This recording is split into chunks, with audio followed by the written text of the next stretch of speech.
Corona के खिलाफ देश आज फिर एक बहुत बड़ी लड़ाई लड़ रहा है। कुछ सप्ताह पहले तक स्थितियां संभली हुई थी और फिर एक कोरोना की दूसरी वेव तूफान बनकर आ गई।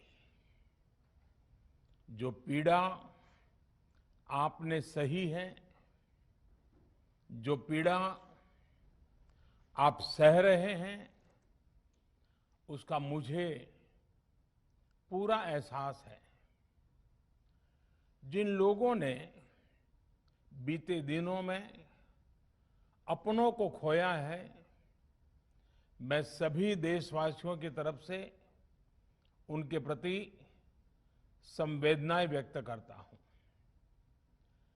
परिवार के एक सदस्य के रूप में मैं आपके दुख में शामिल हूं।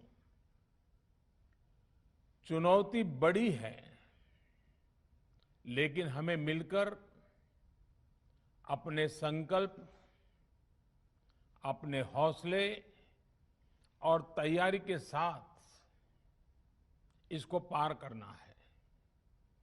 साथियों, अपनी बात को विस्तार देने से पहले मैं देश के सभी डॉक्टरों, मेडिकल स्टाफ, पैरामेडिकल स्टाफ, हमारे सभी सफाई कर्मचारी भाई बहन, हमारे एम्बुलेंस के ड्राइवर्स, हमारे सुरक्षा बल, पुलिसकर्मी, सभी की सराहना करूंगा। आपने कोरोना की पहली वेव में भी अपना जीवन दांव पर लगाकर लोगों को बचाया था। आज आप फिर इस संकट में अपने परिवार, अपने सुख, अपनी चिंता छोड़कर दूसरों का जीवन बचाने में दिन रात जुटे हुए हैं। साथियों, हमारे शास्त्रों में कहा गया है, त्याज्यम न धैर्यम विदुरेऽपि काले, अर्थात कठिन से कठिन समय में भी हमें धैर्य नहीं खोना चाहिए। किसी भी परिस्थिति से निपटने के लिए हम सही निर्णय लें, सही दिशा में प्रयास करें, तभी हम विजय हासिल कर सकते हैं। इसी मंत्र को सामने रखकर आज देश दिन रात काम कर रहा है। बीते कुछ दिनों में जो फैसले लिए गए हैं, जो कदम उठाए गए हैं, वो स्थिति को तेजी से सुधारेंगे। इस बार कोरोना संकट में देश के अनेक हिस्से में ऑक्सीजन की डिमांड बहुत ज्यादा बढ़ी है। इस विषय पर तेजी से और पूरी संवेदनशीलता के साथ काम किया जा रहा है। केंद्र सरकार, राज्य सरकारें, प्राइवेट सेक्टर, सभी की पूरी कोशिश है कि हर जरूरतमंद को ऑक्सीजन मिले।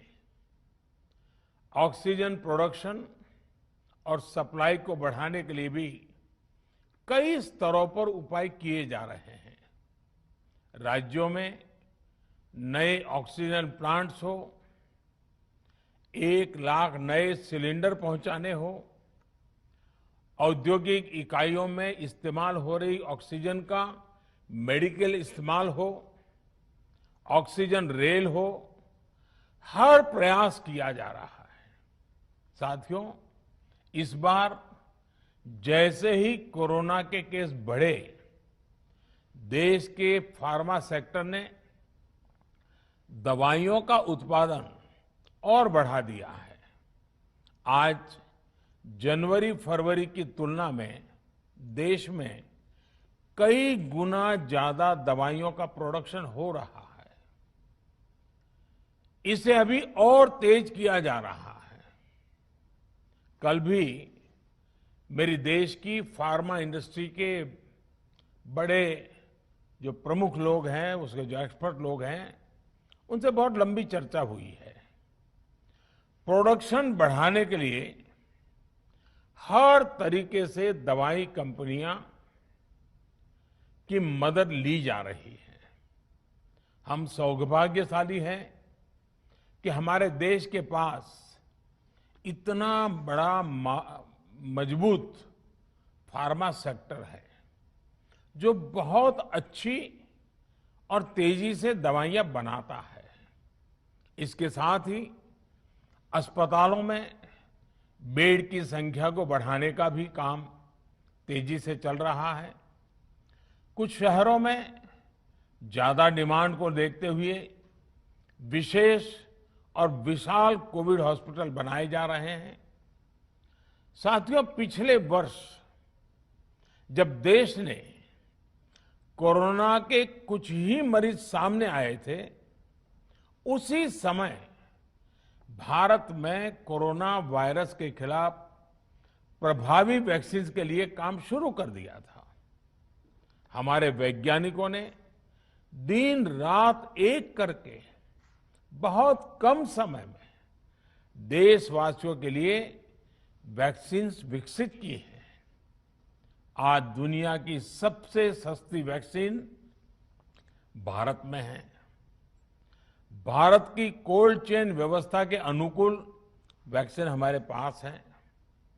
इस प्रयास में हमारे प्राइवेट सेक्टर ने इनोवेशन और एंटरप्राइज की भावना का बेहतरीन प्रदर्शन किया है। वैक्सीन की अप्रूवल्स और रेगुलेटरी प्रोसेसेस को फास्ट ट्रैक पर रखने के साथ ही सभी साइंटिफिक और रेगुलेटरी मदद को बढ़ाया गया है। यह एक टीम एफर्ट है जिसके कारण हमारा Bharat 2 made in India vaccine के साथ दुनिया का सबसे बड़ा टीकाकरण अभियान शुरू कर पाया। टीकाकरण के पहले चरण से ही गति के साथ ही इस बात पर जोर दिया गया कि ज्यादा से ज्यादा क्षेत्रों तक, जरूरतमंद लोगों तक वैक्सीन पहुंचे। दुनिया में सबसे तेजी से भारत में पहले 10 करोड़, फिर 11 करोड़ और अब 12 करोड़ वैक्सीन डोज दिए गए हैं। आज कोरोना से इस लड़ाई में हमें हौसला मिलता है कि हमारे health care workers, frontline corona warriors और सीनियर सिटीजन्स के एक बड़े हिस्से को वैक्सीन का लाभ मिल चुका है। साथियों, कल ही वैक्सीन को लेकर हुए एक और अहम फैसला भी हमने किया है। 1 मई के बाद से 18 वर्ष के ऊपर के किसी भी व्यक्ति को वैक्सीनेट किया जा सकेगा। अब भारत में जो वैक्सीन बनेगी उसका आधा हिस्सा सीधे राज्यों और अस्पतालों को भी मिलेगा। इस बीच गरीबों, बुजुर्गों, निम्न मध्यम वर्ग के लोग, 45 वर्ष की आयु के ऊपर के व्यक्तियों के लिए केंद्र सरकार का जो वैक्सीन कार्यक्रम चल रहा है वो भी उतनी ही तेजी से जारी रहेगा। पहले की तरह ही सरकारी अस्पतालों में मुफ्त वैक्सीन मिलती रहेगी, जिसका फायदा, जैसा मैंने कहा, हमारे गरीब परिवार हो, हमारे मध्यम वर्ग, निम्न मध्यम वर्ग के परिवार हो, वो उनका लाभ उठा सकेंगे। साथियों, हम सभी का प्रयास जीवन बचाने के लिए है और जीवन बचाने के लिए तो है ही, प्रयास से भी ये है कि आर्थिक गतिविधियां और आजीविका कम से कम प्रभावित हो। प्रयास का तरीका यही रखा जाए। वैक्सीनेशन को 18 वर्ष की आयु के ऊपर के लोगों के लिए ओपन करने से शहरों में जो हमारे वर्कफोर्स है उसे तेजी से वैक्सीन उपलब्ध होगी। राज्यों और केंद्र सरकार के प्रयासों से श्रमिकों को भी तेजी से वैक्सीन मिले लगेगी। मेरा राज्य प्रशासन से आग्रह है कि वो श्रमिकों का भरोसा जगाए रखे। उनसे आग्रह करें कि वो जहां है वहीं रहे। राज्यों द्वारा दिया गया ये भरोसा उनकी बहुत मदद करेगा कि वो जिस शहर में हैं वहीं पर अगले कुछ दिनों में वैक्सीन भी लगेगी और उनका काम भी बंद नहीं होगा। साथियों, पिछली बार जो परिस्थितियां थी वो अभी से काफी भिन्न थी। तब हमारे पास इस वैश्विक महामारी से लड़ने के लिए कोरोना स्पेसिफिक मेडिकल इंफ्रास्ट्रक्चर नहीं था। आप याद करिए देश की क्या स्थिति थी। कोरोना टेस्टिंग के लिए पर्याप्त लैब नहीं, पीपीई का कोई प्रोडक्शन नहीं, हमारे पास इस बीमारी के ट्रीटमेंट के लिए कोई खास जानकारी भी नहीं। लेकिन बहुत ही कम समय में हमने इन चीजों में सुधार किया। आज हमारे डॉक्टरों ने कोरोना के इलाज की बहुत ही अच्छी एक्सपर्टीज हासिल कर ली है। वो ज्यादा से ज्यादा जीवन बचा रहे हैं। आज हमारे पास बड़ी मात्रा में पीपीई किट्स हैं, लैब्स का बड़ा नेटवर्क है और हम लोग टेस्टिंग की सुविधा को निरंतर बढ़ा रहे हैं। साथियों, देश ने कोरोना के खिलाफ अब तक बहुत मजबूती से और बहुत धैर्य से लड़ाई लड़ी है। इसका श्रेय आप सभी को, सभी देशवासियों को ही जाता है। अनुशासन और धैर्य के साथ कोरोना से लड़ते हुए आप देश को यहां तक लाए हैं। मुझे विश्वास है जन भागीदारी की ताकत से हम कोरोना के इस तूफान को भी परास्त कर पाएंगे। आज हम अपने चारों ओर देख रहे हैं कि कैसे कई लोग, कई सामाजिक संस्थाएं जरूरतमंदों तक मदद पहुंचाने में दिन रात जुटे हैं।